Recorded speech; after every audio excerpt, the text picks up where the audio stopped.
Welcome to Simply Sarah. I'm Sarah Stockham, your host, and I am so pleased that you are carving out time for you. This conversation that we're going to have is really specifically about you and for you.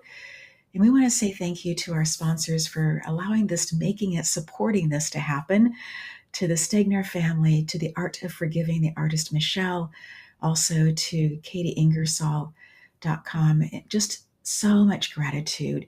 And also for our guest today, Celeste Bonin. We're just so glad that you are here. And we're actually recording today, pre-recording on your birthday. And so you're just all shiny and bright. And you've just gotten back from a super empowering trip to Greece. I would love for you to share part of your story, part of your journey. How did you get to who you are, to where you are today, friend? I just want to start by saying thank you so much for having me on. And this is such a beautiful grounding space to be in. It feels really, really, really nice to just to come on here and feel really welcomed with such a beautiful energy. So thank you. And gosh, so today's my 39th birthday. And I would have never guessed that. it's funny. I feel and I look younger in my 30s, my late 30s, than I ever did in my 20s.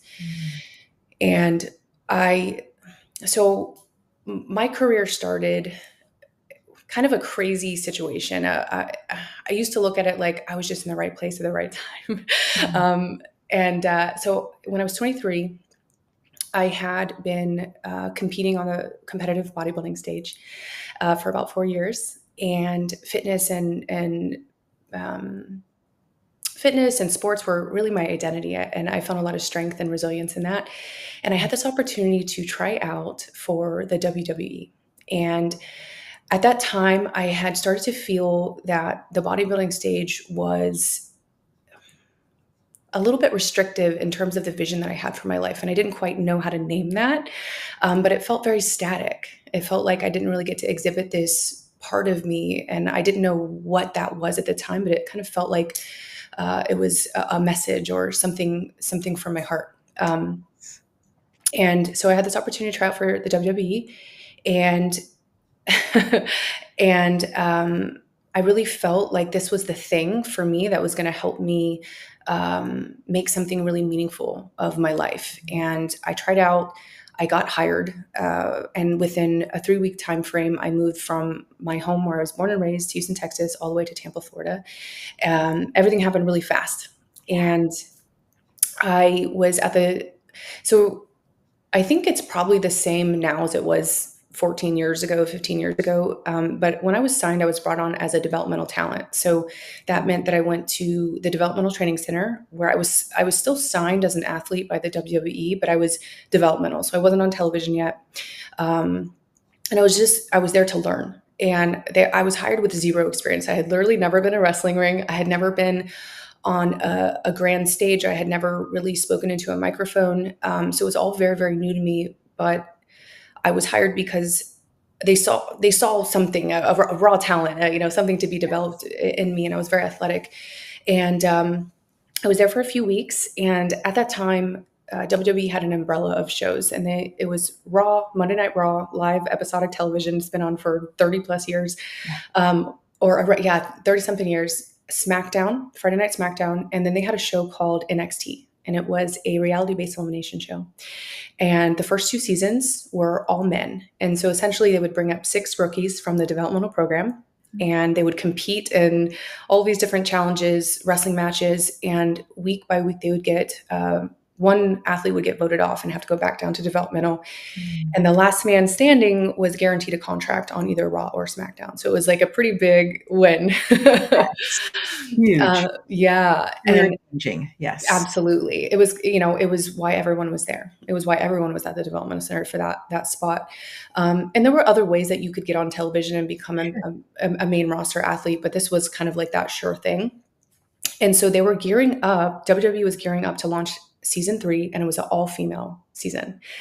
And at that time, the developmental center was really small. There was probably when I got hired on, I was the eighth girl. And so they were bringing up 6 out of the 8 women out of the developmental talent to go on the show. And it was set to air on live television on the Sci-Fi Network. And so they had also hired on someone from the independent wrestling circuit who was not a WWE talent, but they brought her in. She was not exaggerating. She was 6'8". This woman who was Lindsay Hayward, 6'8", and they brought her in as this huge attraction. Sure. A few days before the show went live, they let her go. WWE was rebranding, and something in her past didn't fit with their rebrand. They were going from like the Attitude Era to a more PG-13 family environment. Yeah. And so they let her go, and they called me. And I got a call from the headquarters in Connecticut, and they said, "You're up, kid." And literally, I had only been there 3 or 4 weeks, and I had never actually had a real wrestling match. I didn't have wrestling boots. I didn't have a character. I was just very, very green and just like a deer in headlights. And I answered the call. I got the news, and the first thing that happened is I started crying. It was like it was like a multi-dimensional feeling, because it was like, Yeah. on one hand, it was like, yes, this is literally everything I could ask for, all happening right now in this moment. Yeah. And I was also very afraid, because I felt very unprepared.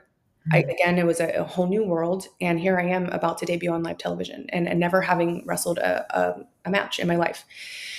And so I also didn't have any money at the time. I was bartending when I got hired. I was 23, and the developmental contracts didn't pay a ton of money. Right.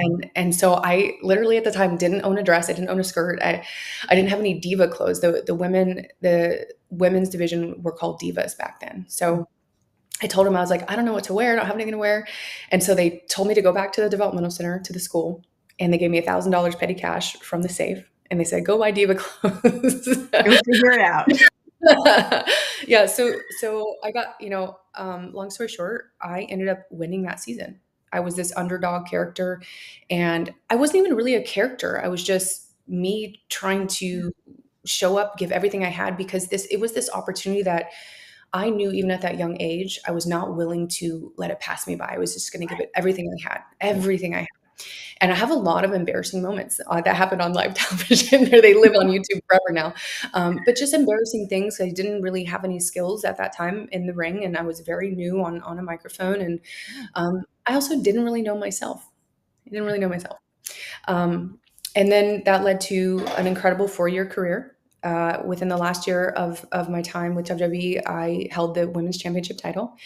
And yeah, it was a really crazy series of events that led to it. Kind of that same energy of like right place, right time. Like I'm just the person that's like ready to have the opportunity. And then I ended up, so they would sign you for 3-year contracts at a time. So my first contract was 3 years. I was re-signed. And then after 1 year into my second contract, I had the title run, and then I started hitting a lot of roadblocks, mental health, physical health. I was gaining a lot of weight. I was very emotionally balanced. I was essentially folding under the pressure of fame and just the lifestyle. I was on the road 5 or 6 days a week, Right. and it was very, very lonely. It was a very, very lonely life. And I also didn't have a lot of communication skills. I didn't have a lot of tools. I didn't know what being grounded meant. I didn't know how to be in my body, and I was constantly anxious. And it was really wild to experience this, but I felt more pressure backstage than I ever did on stage. Right. Just trying to be, the who I thought I had to be to be given these roles and this television recognition and these opportunities. So I essentially had a very, very difficult week, and I ended up asking for my release with 2 years left on my contract, because I didn't know what else to do. It felt like my time had run out there, and I couldn't ignore what was happening with my body and my mental health. And I was 27. And that was about 10 or 11 years ago. And in the past 10 or 11 years, I've been on this journey of healing, truly knowing myself, awakening to my spirit, finding my true calling in life, and really learning what it means to feel purpose in my life. Um, and so that brings us to kind of a long story short, but those are my humble beginnings. And I will say that, WWE was such a massive part of my life, and on a very deep level, it truly, truly developed my character as a person, not my television character, but just who I am, the resiliency I have. And I really learned what I was made of in that time frame of my life. So incredible, Celeste. This is a perfect place for us to take a quick break for our sponsors. But when we come back, I would love for you to share how you navigated all of that to where you are today. We will be right back. This is Michelle.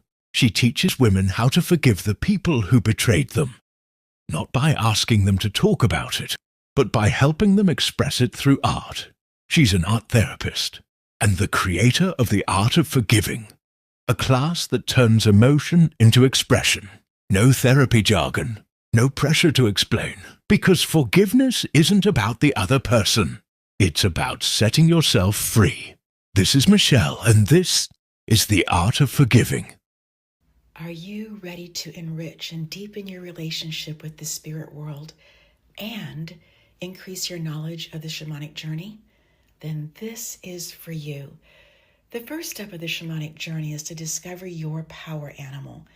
This process allows you to step into spirit's energetic field where they share their aspect of the divine's power. And as a result, you begin to realize the significance of their sacred power and what it means to you personally. Katie Ingersoll is a highly sought shamanic and Reiki teacher, a practitioner, a spiritual counselor, and educator. With grace, she integrates the rich teachings of the wise ancient ones into her workshops, encouraging her students to mesh these teachings into their everyday lives. For details of how you can discover your power animal, reach out to Katie at katieingersoll@gmail.com.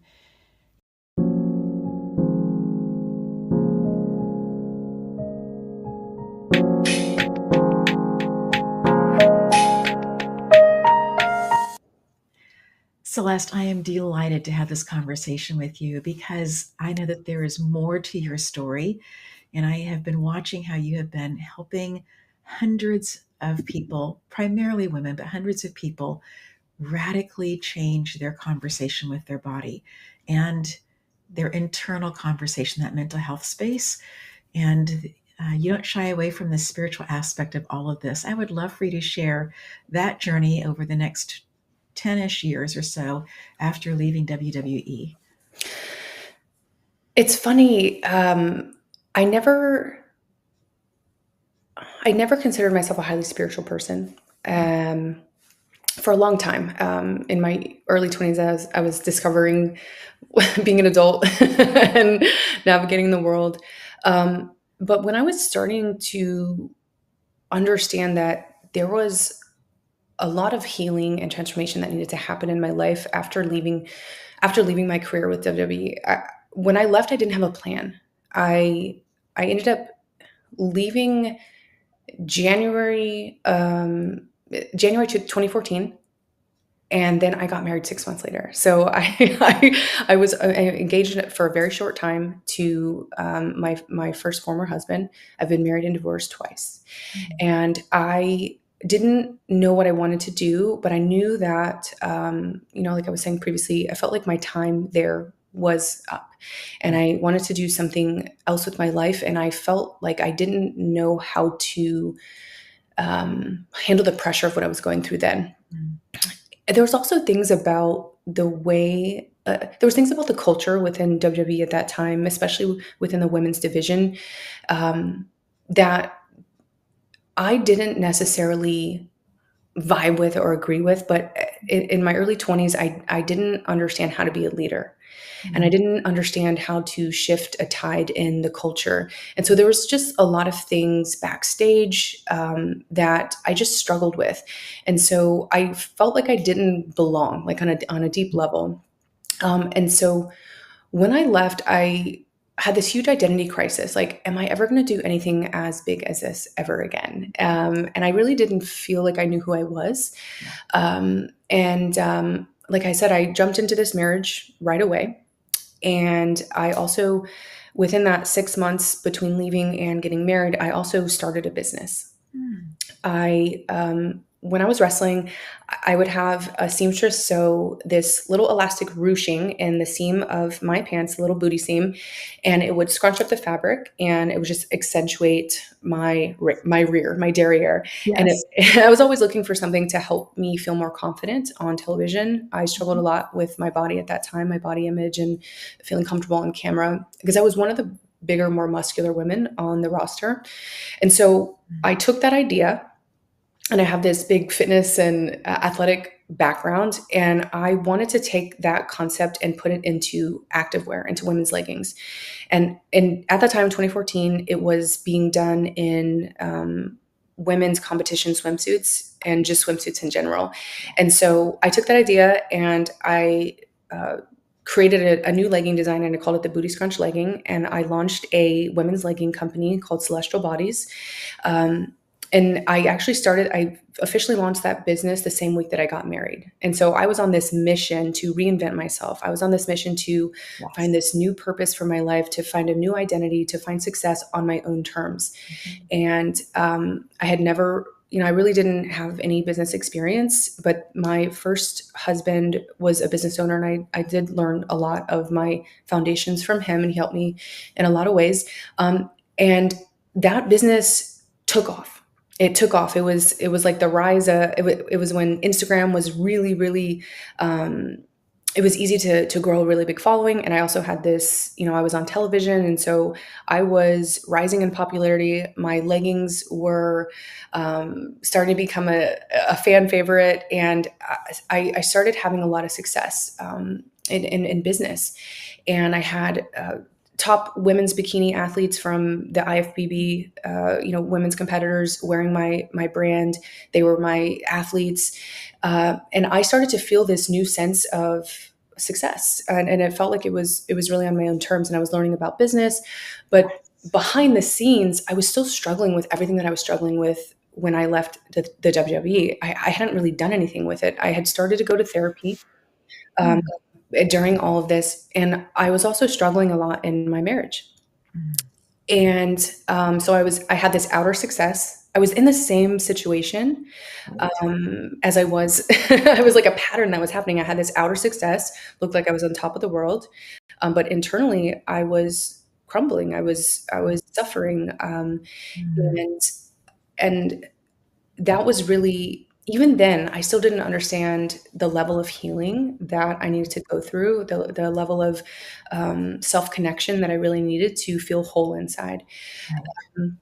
So I ended up going through my first divorce after 3 years of marriage, getting my business, getting Celestial Bodies out of the divorce, rebranding it, making it my own. It was like a self-rebrand, and built myself up again.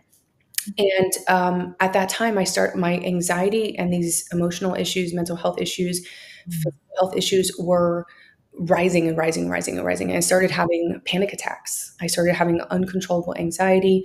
I was drinking.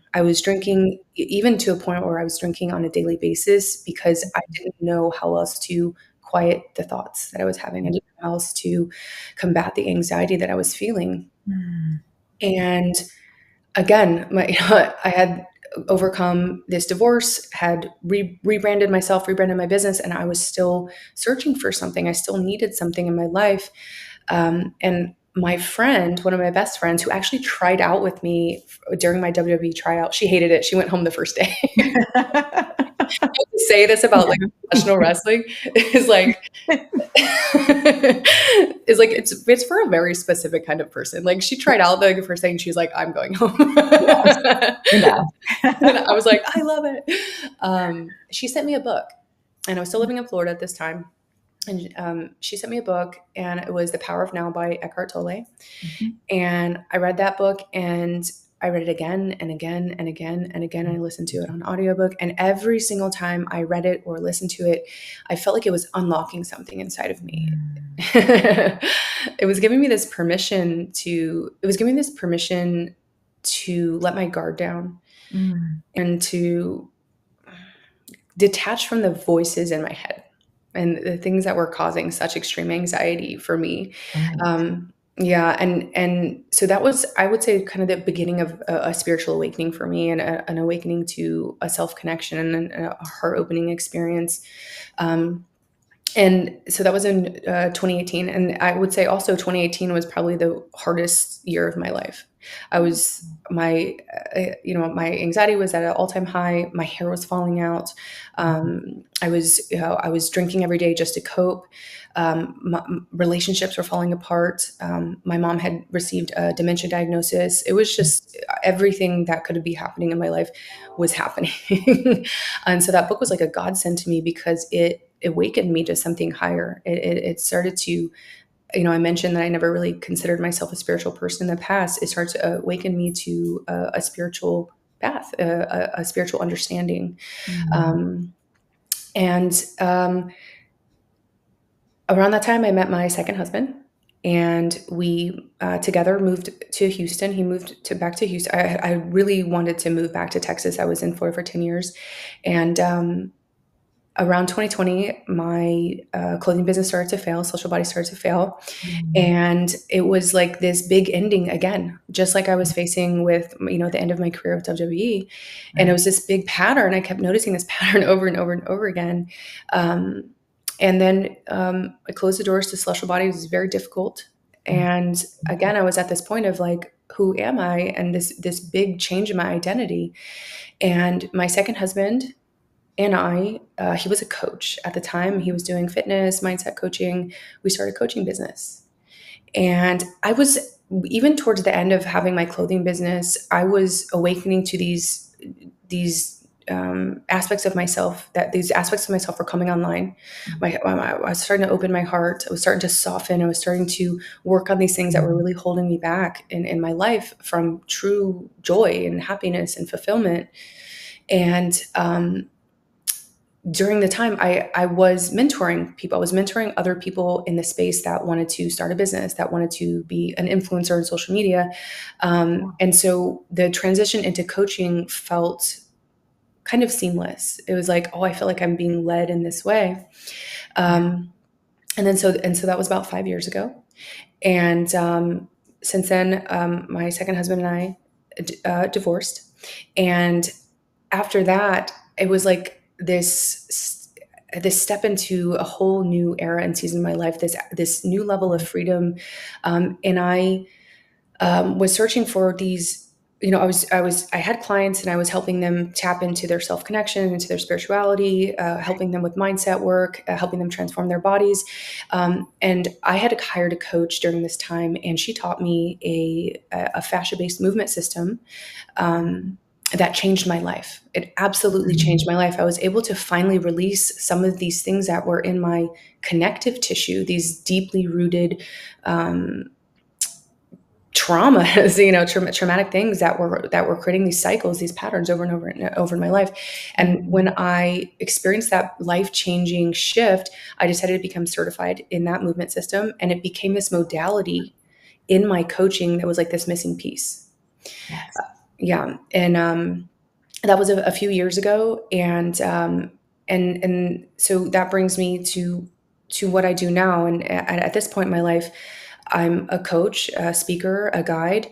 And I teach people essentially magnetism, how to unlock this part of themselves to have authority, to have influence, to learn how to speak about what they do and how they do it. And to the essence of it is how to shift a room, how to command respect and to be seen and heard, and to truly be influential in their work and in the world. And that is, you mentioned that I went to Greece. Yes. So one of my clients actually hosted this. She has Greek roots. Her father's from Greece, and I've been coaching her for about a year and a half. And her father passed away, and she went to Greece in last year in the fall, and decided that she wanted to hold a retreat there. She felt called to do that, and she asked me to help her get there, essentially to build the container, to bring in the clients, and then she also brought me there as a co-facilitator. And so, being in Greece, I literally just got back 4 days ago. It was this unbelievable, significant experience, because here I am in this stunning, profoundly beautiful place, reflecting to me my growth, and also just this journey with my client, and where she started to where we were standing together side by side. It was just a really profound moment for me to see my healing journey, to see her journey she left her 9 to 5 job. It was during the time that we worked together, and she's a very gifted photographer, and she stepped into coaching and mentorship. And so, just to see the evolution of myself, and to see that reflected to me in her, and to be able to hold space for these 6 women that flew out to Greece with us. It was a 7-day, just absolutely life transformational retreat. And there was 3 of us as facilitators, 6 women that came as attendees, and we all experienced such a deep transformation, all of us together.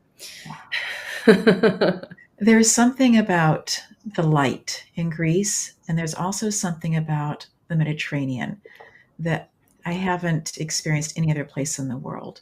There's just the combination of the blue of the water. It's, salt water, so you have that beautiful healing that comes along with that. But there's something about the light, and I have very fond memories of the different trips that, as a family, as a child, that we would take visiting dear friends of ours in Greece.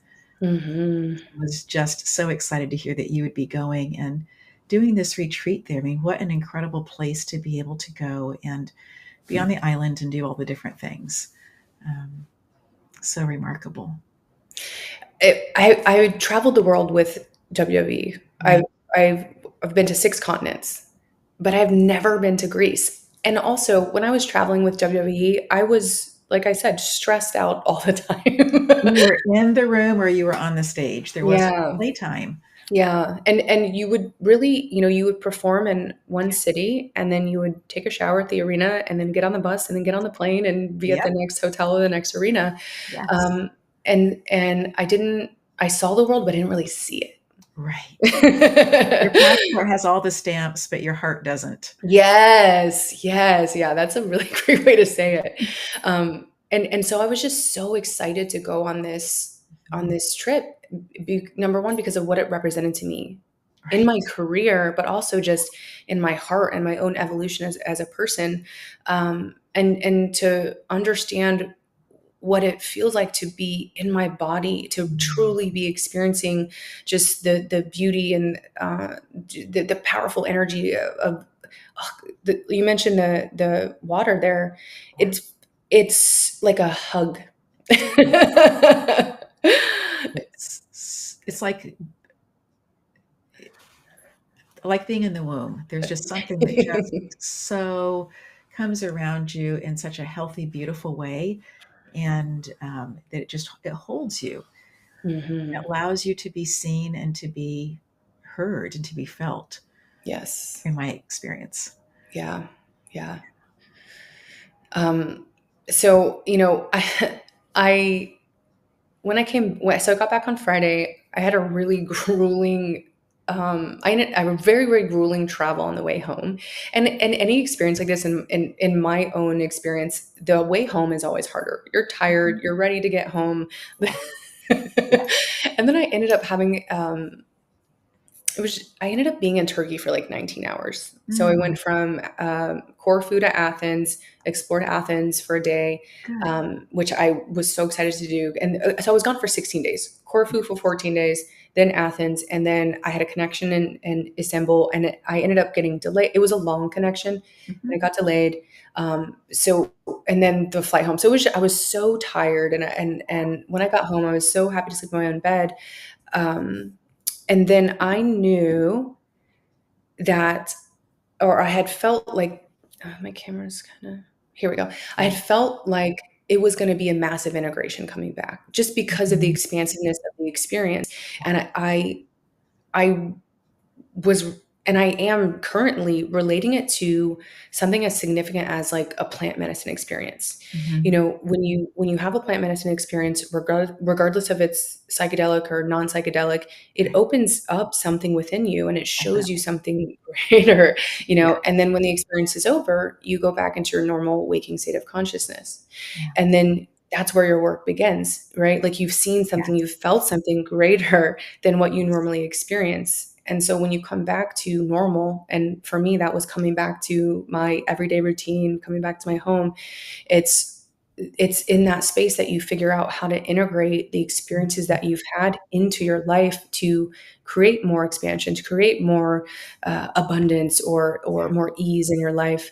And so I feel very blessed to have that experience, and then kind of this realization of, you know, take it slow, allow these insights and these Yes. you know, these downloads and these things to come through in their own time. Yes. And then to have my birthday and to have like a very, I just had a really amazing grounding nature experience, to feel, to allow myself to completely unplug and just to really let my body catch up to everything that has happened in this really expansive experience. And I feel really excited um, to bring all of this wisdom and knowledge into my work, into my coaching containers, into um, I feel like I'm having another big identity shift. This time it's just not as chaotic as they have been in the past. Right. It doesn't come with all of the endings and now what do I do and who am I? Because you have that part. And it comes with the I know who I am. I have had all these experiences in these different places on stages, speaking in different places. And how do I now take this huge, expansive experience and have what I'm doing be even deeper and wider? Hmm. Yeah. And I think a big part of, you know, I mentioned learning that the movement system and Right. then becoming a certified teacher in it. And then it becoming this kind of what I felt was like a missing piece in my coaching and my philosophy. It helped me, it opened my mind and it helped me create what I call, this is my methodology, a body alchemy, the body alchemy method. And so it started as a methodology to help my clients actually get results, right? It's like that Mhm. somatic piece, that actual integration piece. Yeah. But now I find myself really just embodying body alchemy as a philosophy, as a way of seeing the world, as a way of moving through the I like world. that. I like that. And that was the missing piece for me in all of these other big identity shifts in my past. Mm. Like I didn't know how to alchemize the fear and all, Yeah. you know, all of the emotions that come up when your life is shifting a lot, when big things are happening.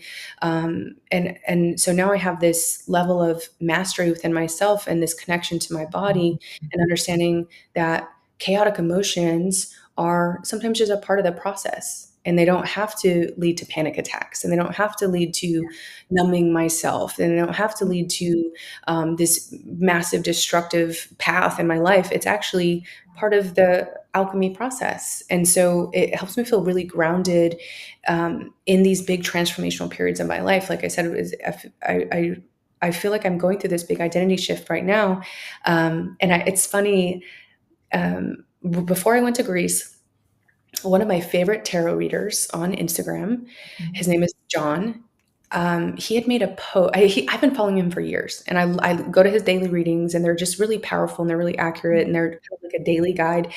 And he had made a post about essentially like not posting as much because he was going to have to take a step back from his tarot business to get a regular job, a real job. And I had reached out to him and I said, "Hey, as a thank you, I'd love to get on a call with you. And I feel like I have some insight to share with you that would help you thrive more in your business." And so we did that. And we had a great call. And as a thank you, he said, "Hey, I'd love to return the favor. I'd love to give you a reading." And so I had reached out to him to finally have the reading after I got back from Greece. And so I had the reading yesterday, and it was all about this big shift in my career, essentially returning to the stage. And so, you know, when you have those moments of, all of these things happen over years through your life, and none of it really makes sense until this one moment. And Yeah. then you can look back and you understand, and you're so grateful for the way that everything happened, the way everything unraveled, or, Yeah. whatever it is. And so I had one of those major moments yesterday during that reading with him, and I felt like it was such a synchronistic connection with him, that had been created years ago when I first started following him. And I just felt very blessed to have this confirmation in the reading yesterday. And then even, to be coming on your show and to have the opportunity to be on this platform, and to share my story and a little bit about my philosophy. It just all it feels so aligned and synchronistic, and like a confirmation, to keep moving forward in my life and in my career pursuits and the things that I truly believe in. So yeah, it feels like it's just all blended together really, really beautifully. Celeste, when we had chosen today to be the day that we would have this conversation, you had said, "I'm so glad it's going to be after Greece. I'm glad it's going to be after these experiences because I sense that something really big and good is on its way."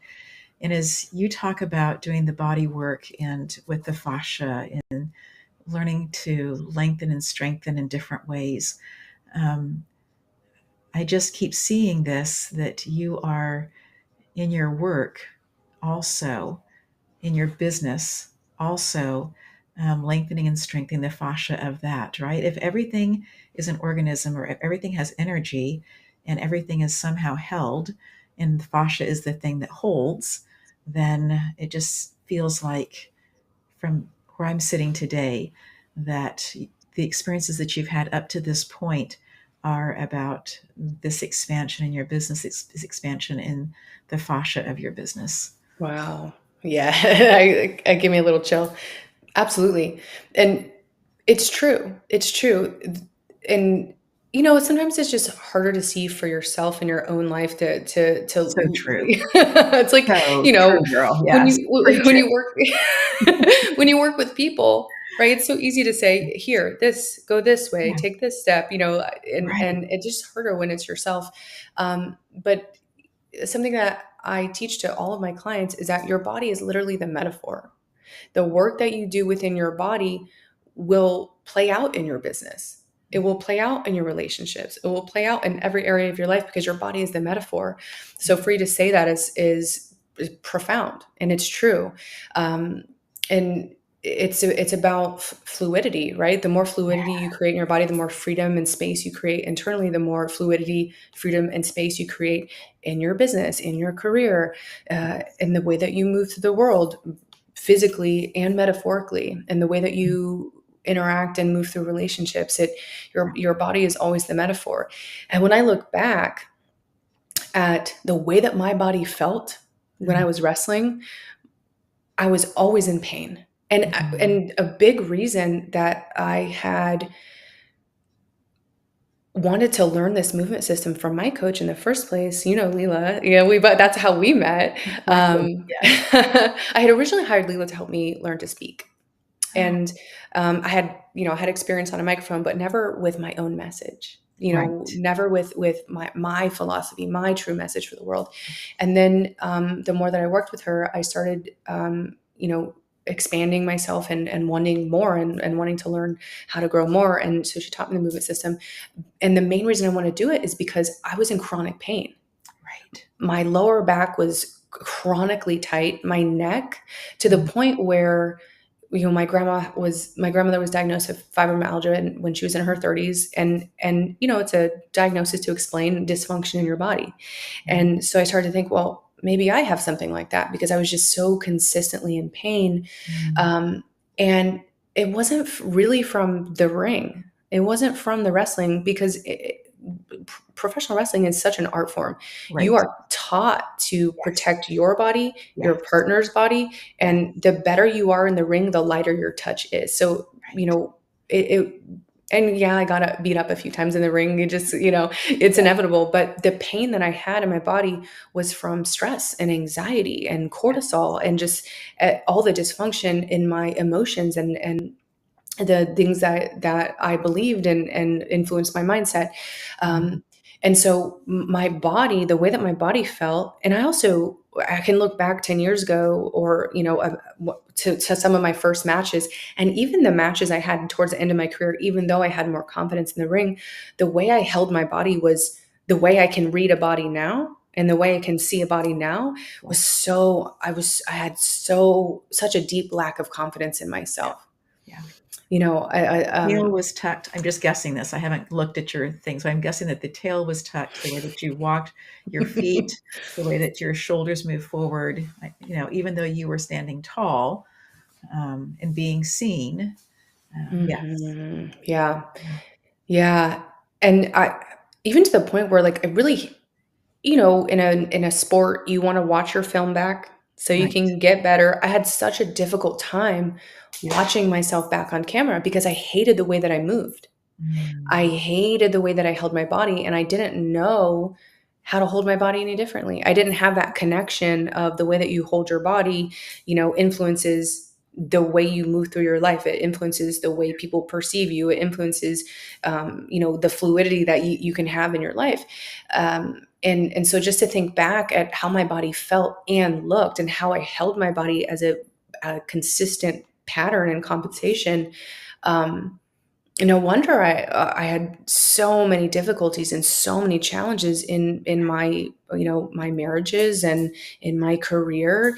Have this history and, my past. It makes sense to me now because I'm this. Uh, I see myself as this an alchemist. I've always been an alchemist. I just didn't know how to harness it then. But so I was building, building, building, building, and then it would burn down. Right. But it would just be chaos.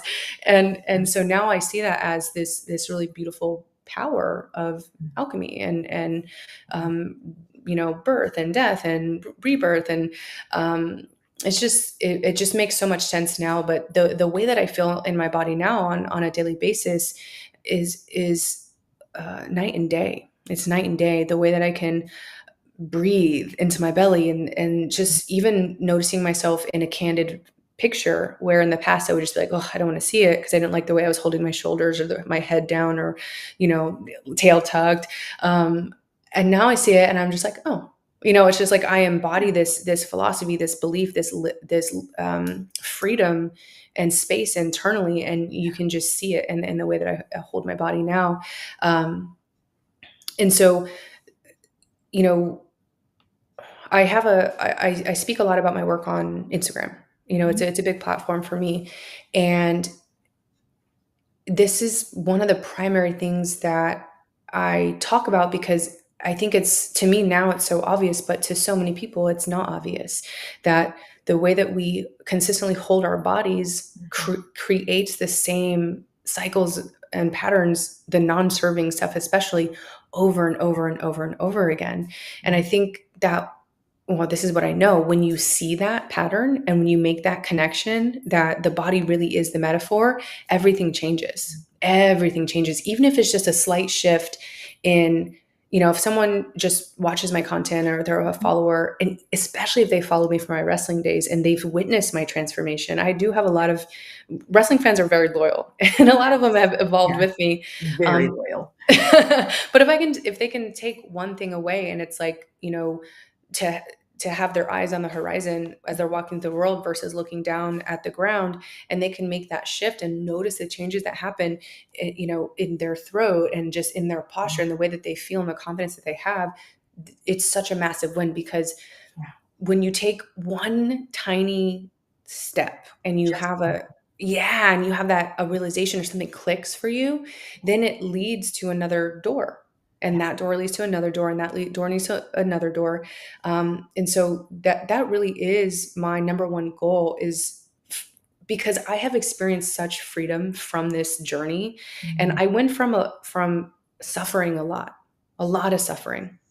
And I believe that there's no way that I went through that, like, when being in the spotlight and experiencing the things that I went through and the pain in my relationships, there's no way that I went through that for no reason, right? Like, it is to and I believe this about everyone, any experience where we suffer, it's meant to be transformed and alchemized into something that can help the next person that is experiencing a similar energy or a similar struggle in their life.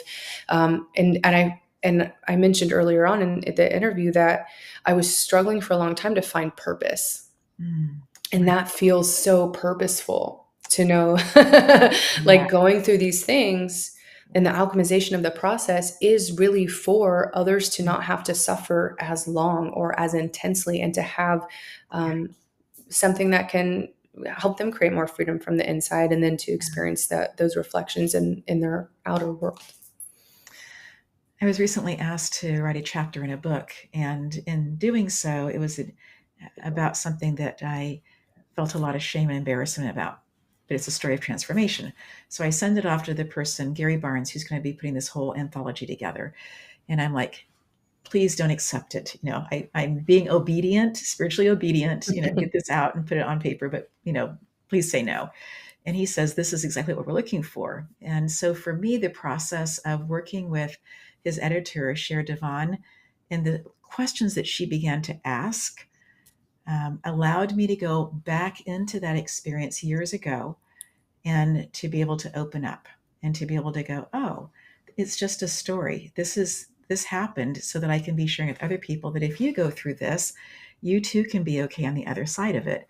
And had I not gone through that experience, I wouldn't have had my ears so open when Leela talked about, hey, I offer this class that helps you move in your body. And when she offered to introduce me to Elle, I wouldn't have listened, right? And those experiences have radically changed my life. But then for the book to come out, Overcoming You, stories of struggle, strength, and success, and to have it go to #1 the weekend that it came out, that was just, for me, was a little bit more the icing on the top of that's great. The piece for me was working with the editor and being able to say, yeah, this is my story. This kid attacked me in the classroom and I'm okay.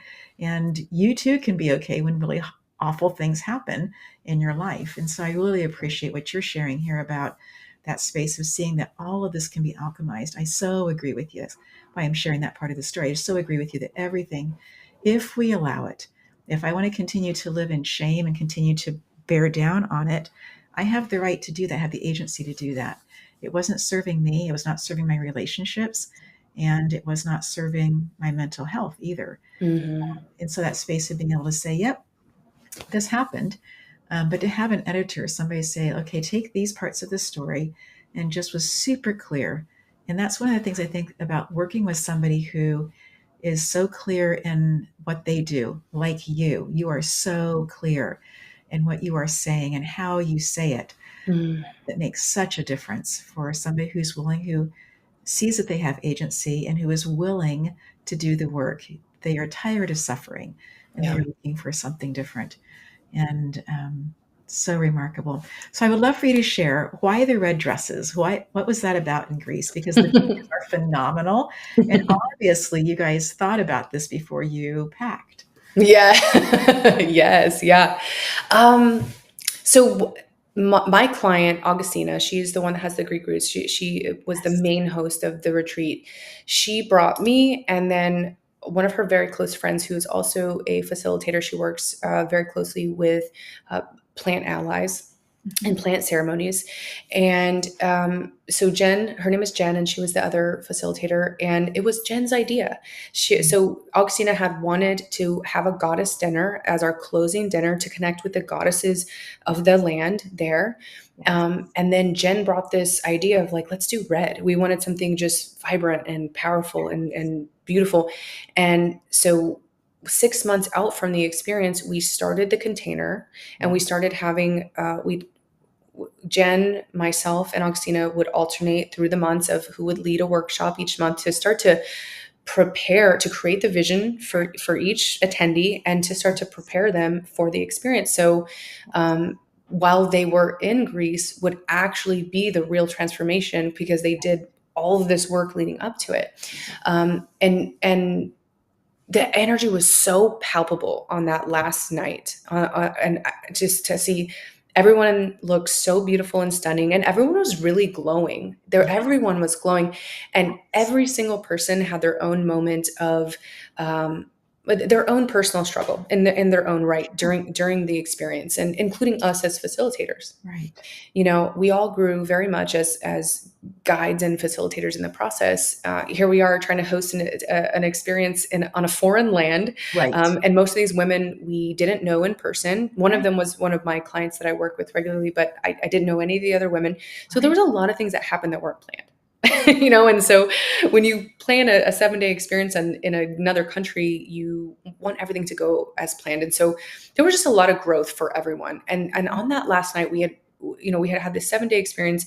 We had done so many amazing things together. And again, like everyone had kind of overcome something in their own right, and had mended connections with each other. And that night it was palpable. Everyone was glowing. Everyone had experienced this. You could visually see the transformation. Yes. Just everyone was just like they had, and this is something that I say to anybody that I work with, whether I'm teaching them the movement system or something within their business to help them have more visibility.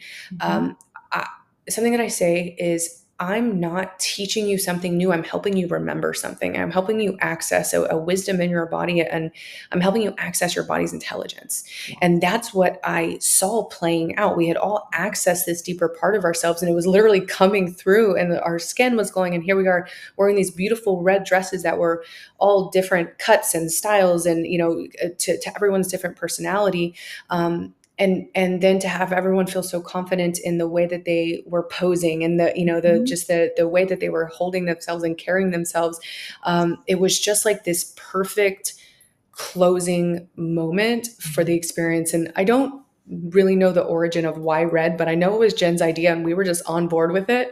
Yes. And it ended up being the color was so bold and so perfect.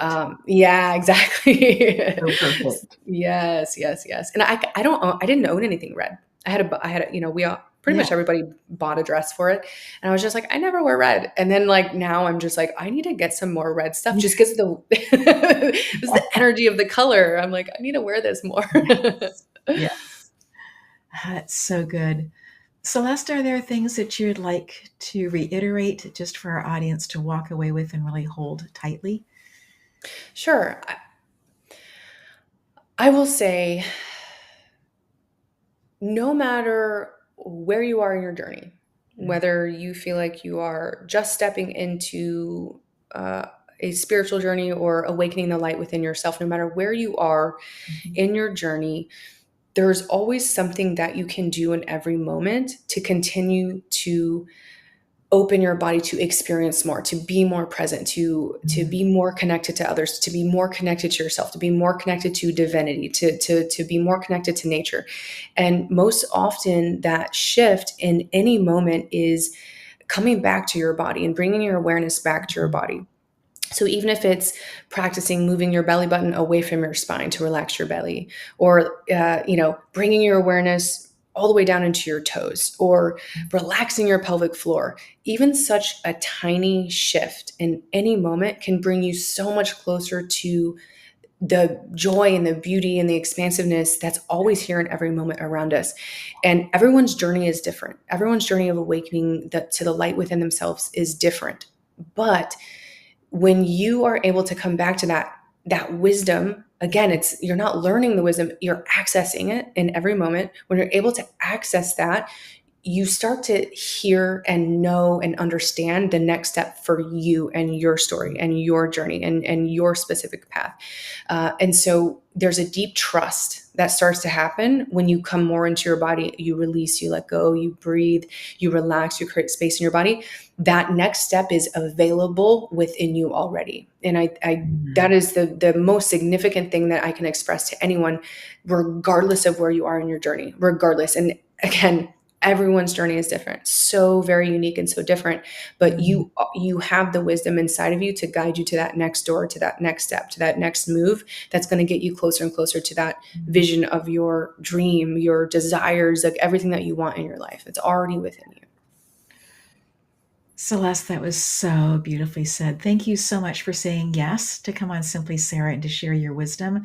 I have loved this conversation. It's just been like a warm blanket on a winter day. Thank you so much. It's like the water in Corfu, the water in Greece. Yes, exactly. Exactly. Thank you Beautiful. so much, Sarah, for having me on. I've had a wonderful, beautiful time, and I've enjoyed myself so much. So thank you. I'm so glad. And to our audience, we say thank you for being here, for listening to the end, for allowing these words to shape something new inside of you, to allow things to open differently, to be able to move through things in a different way. So glad that you are here and just so grateful for you. So until next time, take really good care of you. Blessings.